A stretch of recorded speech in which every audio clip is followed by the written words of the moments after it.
Is probably the most challenging meal in the calendar, and it's due apparently to inexperience, I'm ignoring that, and haste that make December the biggest month for cases of food poisoning. That's why I don't cook it, you see. Untold I know, it's even your consequences, that's the word. So to tell us how not to foul up the turkey this year, we're joined by our resident GP, Dr. Rosemary Leonard, and the chef Brian Turner. So, what's the best way to cook the turkey then, Brian? That's down to me, is it? That's down to you. You do the cooking bit, yeah. I'll do what happens when it goes wrong. I think first and foremost, not to refute the fact that it's the most stressful time, but I think it's in here. It is really quite a simple beast to cook as a turkey. It's just an overgrown chicken, in real terms, and people cook chicken every day of the week. So I think you've got to get yourself organised, particularly if it's a frozen one. Defrost it extremely slowly, extremely carefully. 48 hours is probably not too long in a cool place in the kitchen, in the fridge, but make sure it is thoroughly defrosted before you start to cook it. Icing it will not help. But having done that, it's quite simple. I believe you should turn it on its side, which means you cook the legs quicker. Good hot heat to start with, about 210, 220 degrees, for about half an hour. Then turn it over on the other side, and then turn it down to about 180 degrees and just cook it through.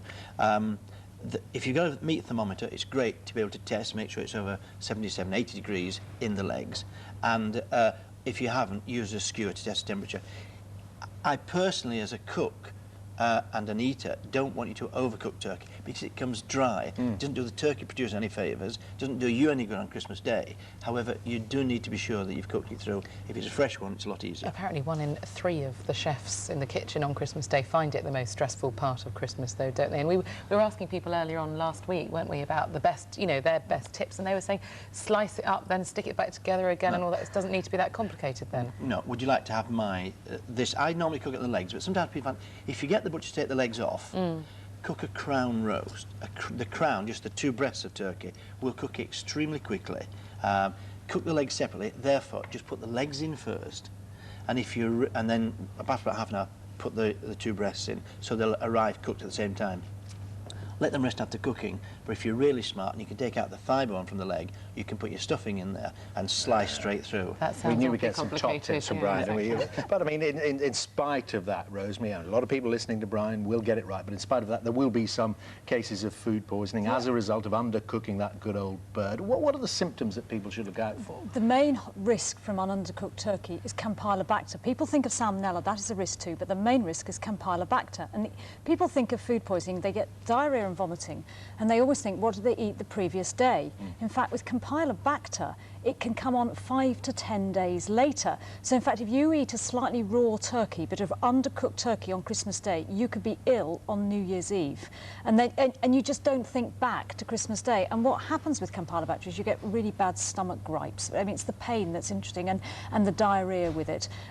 If you have Salmonella, you're more likely to get vomiting as well, and that comes on quicker, 2 to 3 days Do afterwards. you really see an increase in the surgery of people suffering with food poisoning around Christmas time? Oh yes, oh yes. And in fact, most people get over it. I mean, for fit, healthy people, it just makes Christmas a bit unpleasant.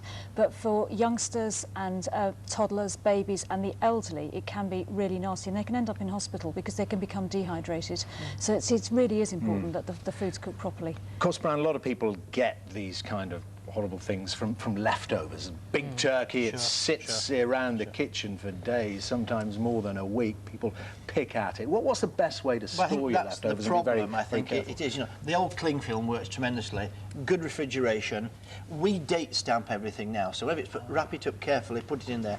Make sure you don't store, and I have to get this the right way around, raw stuff above cooked stuff, because if the raw drops onto the cooked, then so store it the right way around. But it really is just sensible housekeeping. Wrap things up. If you haven't got these date stamps, use a bit of a post-it, stick on there. Let yourself know when it's there. And it's false economy to eat things, to keep things for too long to use them.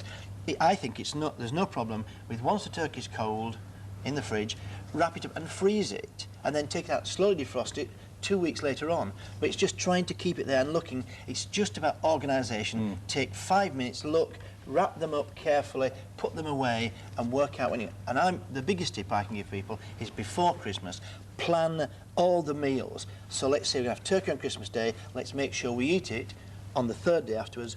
Let's decide what we're going to do with it. And once you're organised like that, there's no problem. False economy to try and use it all the stuff. I want to come and have Christmas at your house. if Can that's all right. I mention one more horror that Yeah. happens at Christmas is people leave food out in warm, centrally heated rooms with the fire going for hours on end, and particularly with cream and cream dairy products. That's a quick way to grow bugs. So if food's been out for more than 2 hours at a party, don't risk it, particularly cream stuff, just throw it So away. that's for the big Christmas dinner itself. Yes, It takes a lot of yeah. organisation, a lot of stuff sitting on the table as people are Yeah. moving around. But so the refrigerated stuff, bring Cream. it out at the last minute. Cream and egg custards, bring it out at the last minute. Yes. Perfect.